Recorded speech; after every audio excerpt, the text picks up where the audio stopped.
नमस्कार। कभी सोचा है कि कहीं पर राजा होते हैं तो कहीं प्रधानमंत्री। ये सब कैसे तय होता है? ये सब कमाल है शासन प्रणालियों का। मतलब वो नियम जो बताते हैं कि पावर किसके हाथ में होगी और देश चलेगा कैसे। तो आज हम इन्हीं सिस्टम्स के पीछे की कहानी को समझने वाले हैं। तो सबसे बड़ा सवाल, आखिर सरकारें होती कितने तरह की हैं? क्या बस लोकतंत्र और तानाशाही होती है, या फिर कहानी में और भी ट्विस्ट हैं? यकीन मानिए, इसका जवाब हमारी सोच से कहीं ज्यादा दिलचस्प है और आज हम इसी की गहराई में उतरेंगे। तो आज का हमारा सफर कुछ ऐसा रहेगा। सबसे पहले हम समझेंगे कि ये गवर्नेंस सिस्टम्स आखिर हैं क्या। फिर देखेंगे कि इन्हें बांटा कैसे जाता है। इसके बाद हम डेमोक्रेसी पर एक डीप डाइव करेंगे, उसके अलग अलग रूपों को जानेंगे और आखिर में ये समझने की कोशिश करेंगे कि ये सारी बातें जानना हमारे लिए जरूरी क्यों है। तो चलिए शुरू करते हैं। तो चलिए सबसे पहले हिस्से से शुरू करते हैं। देखिए, किसी भी समाज को चलाने के लिए ना एक सिस्टम चाहिए होता है। एक ऐसा ढांचा जो ये तय करे कि भाई नियम कौन बनाएगा और उन्हें लागू कौन करेगा। आइए इन्हीं ढांचों की बुनियाद को समझते हैं। अगर बिल्कुल सीधे साधे शब्दों में कहें ना, तो गवर्नेंस सिस्टम बस वो तरीका है जिससे कोई देश या कोई भी ऑर्गेनाइजेशन मैनेज किया जाता है। ये हमारी बुनियाद है। अब चलिए इसी बुनियाद पर आगे की कहानी बनाते हैं। अच्छा, अब ये समझने के लिए कि सरकारें एक दूसरे से अलग कैसे होती हैं, उन्हें अलग अलग कैटेगरीज में बांटना पड़ेगा, है ना? तो चलिए शुरुआत करते हैं सबसे पुराने और सबसे क्लासिक तरीके से। सरकारों को बांटने का सबसे आसान तरीका है एक सिंपल सा सवाल पूछना। राज कौन कर रहा है? क्या कोई एक इंसान, या कुछ लोग, या फिर सब लोग मिलकर? बस इसी सवाल के आधार पर हमें तीन मेन कैटेगरीज मिलती हैं। तो ये तीन टाइप हैं। कौन कौन से? पहला है राजतंत्र यानी मोनार्की, जहां सारी पावर एक इंसान के हाथ में होती है, जैसे कोई राजा या रानी। दूसरा है अल्पतंत्र यानी ओलिगार्की, जहां कुछ गिने चुने लोग ही राज करते हैं।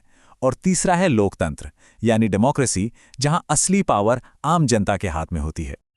लेकिन रुकिए, ये जानना कि कितने लोग राज कर रहे हैं ये तो कहानी का सिर्फ एक हिस्सा है।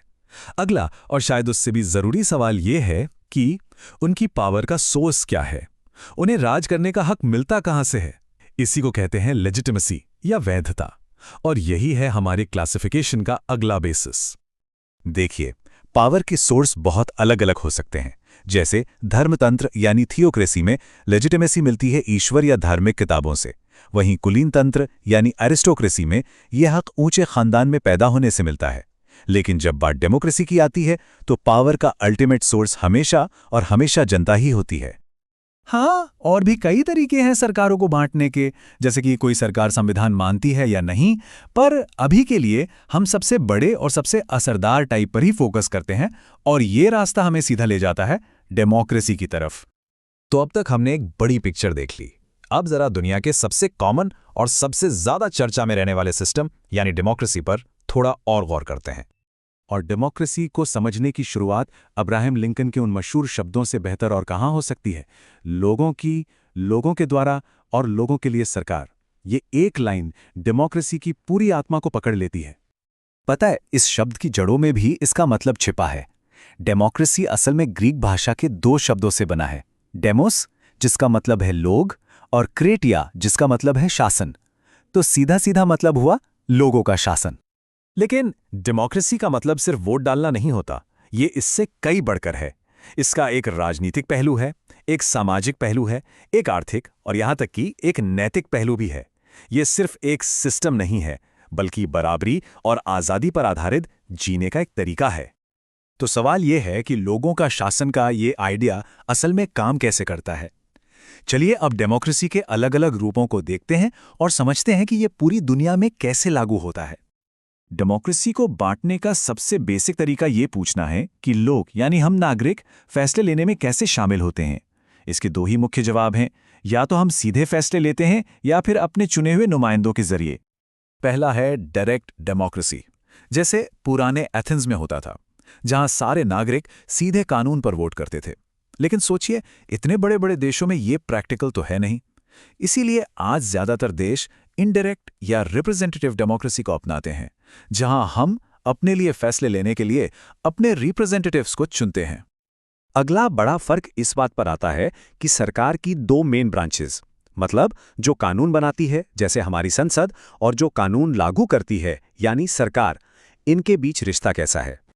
पार्लियामेंट्री सिस्टम में जैसे भारत या ब्रिटेन में सरकार को संसद का भरोसा जीत कर रखना पड़ता है। अगर भरोसा खो दिया तो इस्तीफा देना होगा। लेकिन प्रेसिडेंशियल सिस्टम में जैसे अमेरिका में प्रेसिडेंट संसद से काफ़ी हद तक आज़ाद होता है और उसे आसानी से हटाया नहीं जा सकता। हाँ, महाभियोग एक अलग प्रक्रिया है।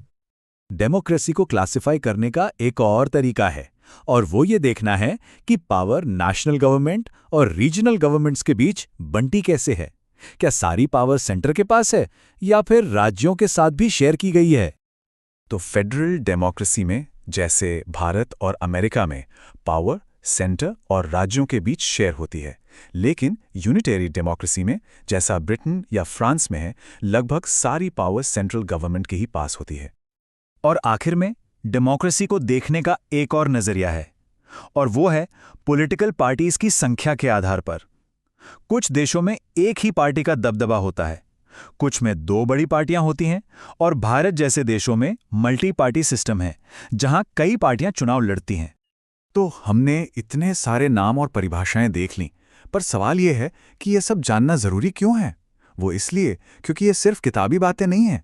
यही सिस्टम तय करते हैं कि हमारे अधिकार क्या होंगे, हमारी सरकार काम कैसे करेगी और सबसे जरूरी, एक नागरिक के तौर पे हमारा रोल क्या होगा। और आखिर में मैं एक सवाल के साथ इस चर्चा को यहीं छोड़ता हूं। जैसे जैसे दुनिया बदल रही है और हमारे सामने क्लाइमेट चेंज से लेकर आर्टिफिशियल इंटेलिजेंस तक नई नई चुनौतियां आ रही हैं, ऐसे में भविष्य के लिए कौन सा गवर्नेंस सिस्टम सबसे बेहतर साबित होगा, इस पर जरूर सोचिएगा।